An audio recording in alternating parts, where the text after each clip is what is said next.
Hello everyone, I'm doing an intro. First time.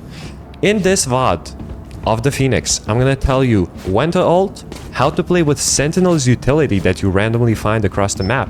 Any Sentinel's utility, you're playing with a Cypher, how to play off of that utility. And we're also gonna tell you how to play your Outlaw rounds. We're gonna tell you how to play defense in general. This time for Phoenix, but all of this knowledge applies to every single character. At the end, I'm gonna reveal some crazy stuff that no one is telling you. Starting off B, it's not B. We go for a flank. That's a good idea. Why? Because they have a Sage. We end up almost getting one. Unfortunately, our gun was not equipped to get a one there. So that's really sad, right? Anyways, we end up winning the round. What are we gonna buy on the fourth round? I have a rule where if my teammates, 4 of my teammates are buying, we can actually go like a Sheriff or Bandit if anyone saved it. And we can see that nobody saved it, so going Outlaw is 100% reasonable. Holding this angle, very nice. Here's why you died though. I actually do the same thing that you do with an Outlaw on my first rounds, or if enemies have like low money. But I don't play up here. I've noticed I actually recorded the last module of my Mastermind 2.0 courses today, and it was called Learn What Works and Stick to It. Well, let me quickly explain that throughout my career, I've noticed that I learned that holding an angle like this from up here is just 3 times or 5 times less effective than holding down here. I know it's weird because you would think like, oh, they're never gonna expect it, but that's the truth. I mean, more people pre-aim higher rather than lower. So the way our gameplay should have looked like, 1 bullet, we run away. You never want to re-peek. You never want to hold and then re-peek. That's just not good. Very simple rule, right? You're holding with an operator. You take 1 bullet here, you shoot 1 bullet, and you get out. You run away. Also, I wouldn't actually buy Outlaw if I cannot afford full armor. I would just go Marshal. Literally the same effect, right?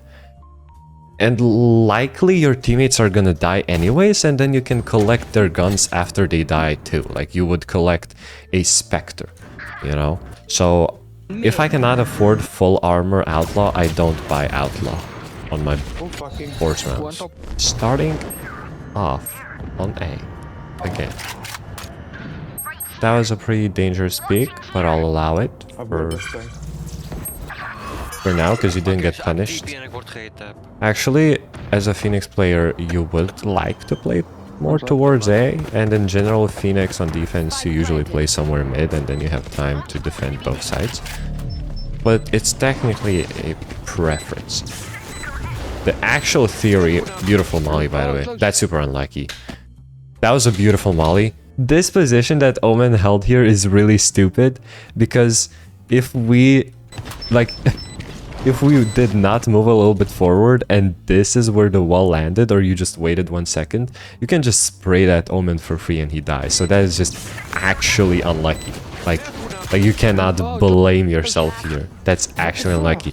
However, there is also another rule which applies depending on the lower rank you are, the more you should be using this rule. And I myself use this rule if I'm, you know, the act resets and I'm in a match against Ascendants. I can notice that the match rank is lower, so I start slowing down. And I keep things very simple, and I try to punish stupid plays like this from the Omen, because there's actually no need to rush and no need to speed up your gameplay, especially against lower rank players. You would rather look to punish their dumb mistakes, you know? So, like, you're a chill guy. I know you like molly lineups. Here's a molly lineup. There's gonna be a barrier if you want to practice it with no barrier. Then you just wanna get stuck and you wanna look at this 1 brick next to this window, whatever. And the way you wanna go for your lineups is you want your molly UI be in between these 2 little buttons. It doesn't matter how high it is, like just try to aim it, whatever, just in the middle, right? Once the barrier drops, I want you to W key. As soon as you get a little bit of velocity, which means as soon as you start walking a little bit, you let go of that thing. We go for the flash.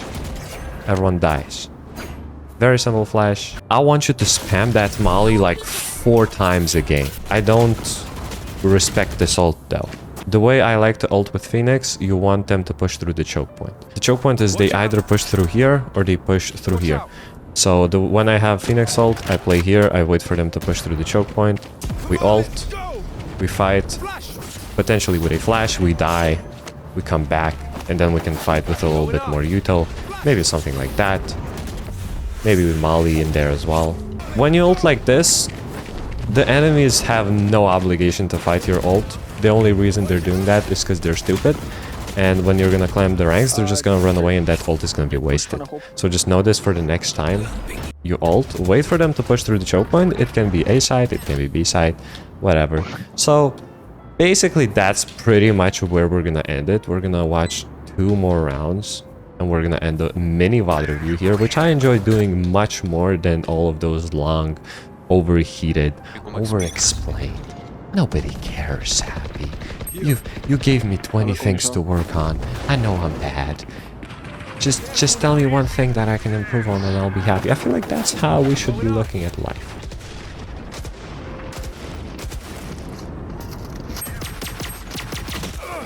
Honestly, every single person that's watching this, whenever you see any sentinel trip, in our case, we have a chamber strip. It can be a deadlock strip, it can be a cipher, it can be a killjoy alarm bot. Whenever you have that thing that alarms, that shows the enemies that they stepped into your trap, I want you to use any utility that hurts enemies. I'm gonna close my eyes, I'm gonna pick a random character. I think I picked someone. We picked Brimstone. Okay, one of the worst ones, but still, you want to use that util that hurts the enemies. And if I'm Brimstone here, I'm thinking I'm smoking this preemptively. Okay, now we got light. I'm smoking this preemptively if I'm Brimstone. And once they hit the trip, peek out like that, immediately kill them. I'm gonna pick a random character again. What did we get? We got Whaley. Okay. What's the pain util that we have? As soon as they step into the trip, we go like this. We go like this.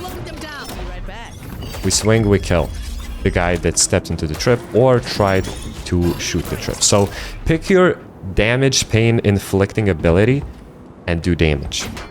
Play off of those trips. It can be a cipher strip, it can be a deadlock strip, it can be a killjoy reveal, literally anything, vice, mollies, or wall. Do that whenever you find yourself next to sentinels.